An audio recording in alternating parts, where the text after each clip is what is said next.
हाय दोस्तों, तो दोस्तों आज हम लोग ज्योग्राफी का एक नया टॉपिक भूकंप यानी अर्थक्वेक के विषय में जानेंगे। बेसिकली जो हमारे अर्थक्वेक होता है ये एक तरह की हम कह सकते हैं कि हमारा जो अर्थ की क्रस्ट है उस क्रस्ट में होने वाला एक कंपन होता है।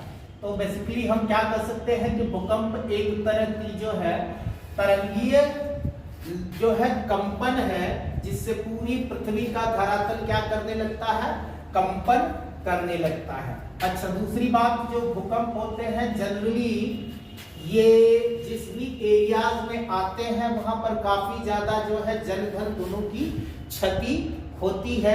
इसलिए हमको जो है भूकंप से होने वाले खतरों से क्या होना चाहिए, अवेयर रहना चाहिए। तो इन सब मुद्दों को छोड़ के हम लोग जो है इसके इंपॉर्टेंट टॉपिक्स को चले कवर करते हैं।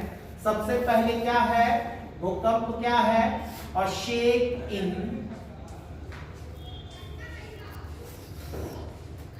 Crust of earth.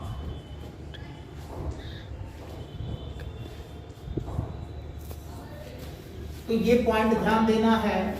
अच्छा, हमारा जो भूकंप होता है उसका एक ओरिजिन पॉइंट होता है।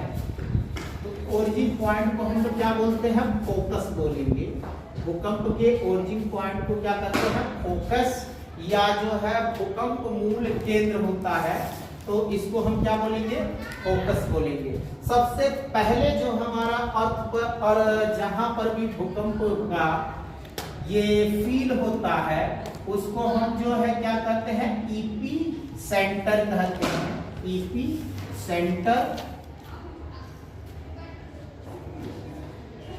यानी सबसे पहले यहां पर भूकंप का क्या होगा पता चलेगा, तो इसको क्या कहते हैं, ईपी सेंटर या अभी केंद्र भी कहते हैं।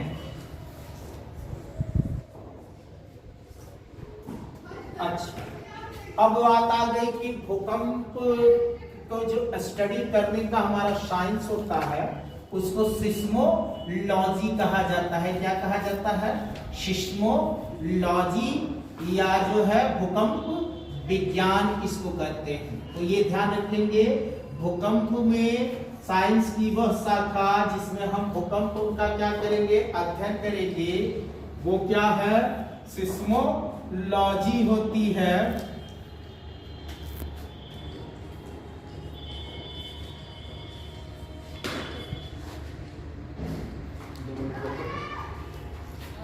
क्या है, सिस्मोलॉजी होता है। और इसके ओरिजिन पॉइंट को फोकस कहा जाता है, या इसको हम हिंदी में मूल केंद्र भी कहते हैं। और ये जो हमारा अभिकेंद्र, या इसको हम भूकंप केंद्र भी कह सकते हैं।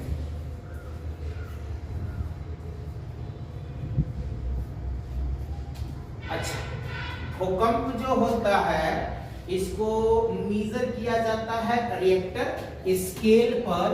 किस पर मेजर किया जाएगा, रिएक्टर स्केल पर। तो ये ध्यान रखेंगे, भूकंप को जो है किस पर मेजर किया जाता है, रिएक्टर स्केल पर। और रिएक्टर स्केल पर जो है हमारा भूकंप को क्या करते हैं, मेजर करने की डिवाइस होती है जिसको हम लोग सिस्मोग्राफ कहते हैं। क्या कहा जाता है, सिस्मोग्राफ होता है। तो याद रखेंगे, भूकंप को मेजर करने वाली डिवाइस का नाम क्या होता है, सिस्मोग्राफ होता है। या भूकंप किसमें मेजर किया जाएगा, किससे मेजर किया जाएगा, सिस्मोग्राफ से। तो ये इंपॉर्टेंट पॉइंट है। अब भूकंप में हमारी 3 तरह की तरंगें निकलती हैं, तो उन तरंगों के विषय में पढ़ेंगे। भूकंप में 3 तरह की तरंगें हमारी निकलती हैं। प्राइमरी वेव,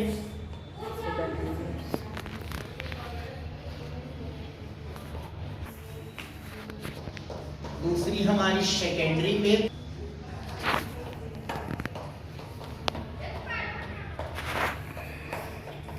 और तीसरी जो होती है सरफेस या लॉन्ग वेव्स भी उसको कहा जाता है।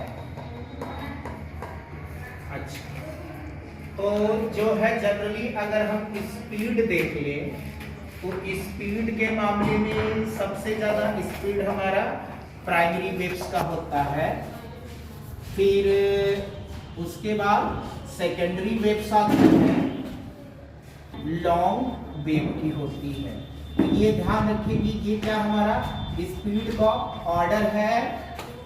और अगर एनर्जी हम देखें प्रोड्यूस करने की तो एनर्जी का जो हमारा होगा सबसे ज्यादा एनर्जी जो होती है तो वो किसमें होगी, हमारी लॉन्ग वेव की होती है। तो ये ध्यान देंगे सबसे ज्यादा एनर्जी किसकी होती है, लॉन्ग वेव की होती है। हालांकि इनकी स्पीड सबसे कम होती है। स्पीड कम इसलिए होती है क्योंकि अर्थ पर हमारे क्या करती है, मूवमेंट करती है।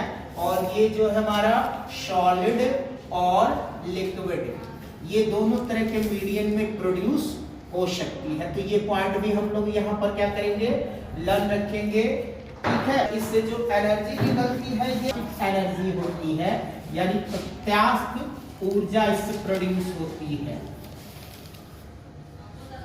और यहाँ जब रिक्टर स्केल पर इसको मेजर किया जाता है तो रिक्टर स्केल पर बेसिकली हमारे जो डेसिमल वाले डिजिट है वो होते हैं, यानी 1 2 3 4 5 ऐसे करके शो आर। और हर एक लेवल जो होता है दूसरे लेवल से 10 टाइम ज्यादा एनर्जी को रिप्रेजेंट करता है। तो अगर हमारा सिस्मोग्राफ पर एक डिजिट क्या हुआ, इंक्रीज हुआ, तो इसका मतलब ये हुआ कि 10 टाइम ज्यादा एनर्जी क्या होगी, नेक्स्ट वाले लेवल में प्रोड्यूस होगी। तो आई होप कि आप लोगों को ये पसंद आएगा और मैंने जो है कम समय में ही आपको ज्यादा से ज्यादा क्वेश्चन देने की कोशिश की है। ओके, वीडियो देखने के लिए थैंक्स।